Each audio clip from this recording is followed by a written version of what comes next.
అందరికీ నమస్కారం. చూడొచ్చు నేను మన సలీం భాయ్ దుకాణంకి ఇప్పుడే వచ్చిన. నేను చూడొచ్చు ఆల్రెడీ సగం కూర అమ్ముడు పోయింది. ఈ పితృ అమాసకి ప్రతి ఒక్కరు ప్రజలు ఇక్కడికి రావాలని మరియు వచ్చి ఈ మటన్ తినాలని కోరుకుంటున్నాను. ఈ మటన్ సామాన్యంగా ఎంతో మేలు చేస్తుంది. కాకపోతే ఈ మటన్లో ప్రాముఖ్యత ఏంటంటే vitamin A, vitamin B, vitamin C, vitamin D, మళ్ళీ విటమిన్ ఈ, మళ్ళీ విటమిన్ ఎఫ్ కూడా ఇందులో ఉండడం జరిగింది.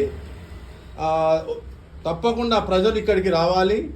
ఇంకోటి, పిల్లలు కాని వాళ్ళకి ఈ మటన్ తింటే అతి తొందరలో శుభవార్త జరుగుతుంది.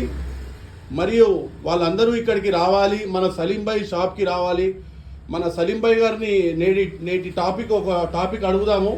అసలు ఇవాళ మన సలీం భాయ్ గారు ఎంతో దిగ్భ్రాంతికి లోనయ్యారు. ఎందుకంటే గత కొంతకాలం నుంచి మన సలీం భాయ్ గారు పవన్ కళ్యాణ్ గారు, మన క్యాబినెట్ మినిస్టర్ అయిన పవన్ కళ్యాణ్ గారిని ఎంతో ఆయన గురించి ఒక 2 వాక్యాలు మాట్లాడదామనేసి నేడు ఆయన భావిస్తున్నారు.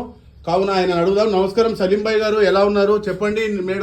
మీరు మన పవన్ కళ్యాణ్ గారి గురించి ఒక 2 వాక్యాలు మీరు చెప్పాలి. మీ మదిలో ఉన్న ఆ ఆలోచనలు ఈ వీడియోలో తెలపాలని కోరుకుంటున్నాను. అందరికీ నమస్కారం. నేను చెప్పేది ఏమంటే, చాలా పవన్ కళ్యాణ్కి చాలా ఇష్టపడుతున్నాను. ఆయన ఫ్యాన్స్లో నేను ఒక ఫ్యాన్స్ ఉన్నాను. ఏమంటే ఇక పవన్ కళ్యాణ్ సార్ ఇప్పుడు చాలా మంచి పని చేస్తున్నారు. నేను చాలా హ్యాపీగా ఉన్నాం. ఏమంటే ఇక మా షాప్కి ఒక్కసారి పవన్ కళ్యాణ్ గారు చూస్తే మాకు చాలా సంతోషం ఉంటుంది.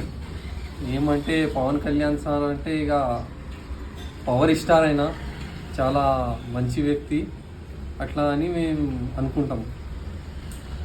ఇదండి మన పవన్ కళ్యాణ్ గారి గురించి. దయచేసి మన సలీం భాయ్ గారు ఎంతో బాధపడుతూ చెప్తున్న ఈ వాక్యాలు. అయ్యా పవన్ కళ్యాణ్ గారు, దయచేసి మీరు ఎక్కడున్నా ఒక్కసారన్నా ఈ షాప్కి హైదరాబాద్కి రావాలి అంటే, అతను ఏమంటున్నాడంటే, నేను ఎంతో గరీబోడిని, నా దగ్గరికి ఎందుకు వస్తాడు ఆయన అన్నాడు. నేను అన్నాను, మన పవన్ కళ్యాణ్ గారు తప్పకుండా ఇక్కడికి రావడం జరుగుతుంది అని నా మనసులో అనుకున్నాను. అందుకే నేను ఈ వీడియో చేయడం జరుగుతుంది.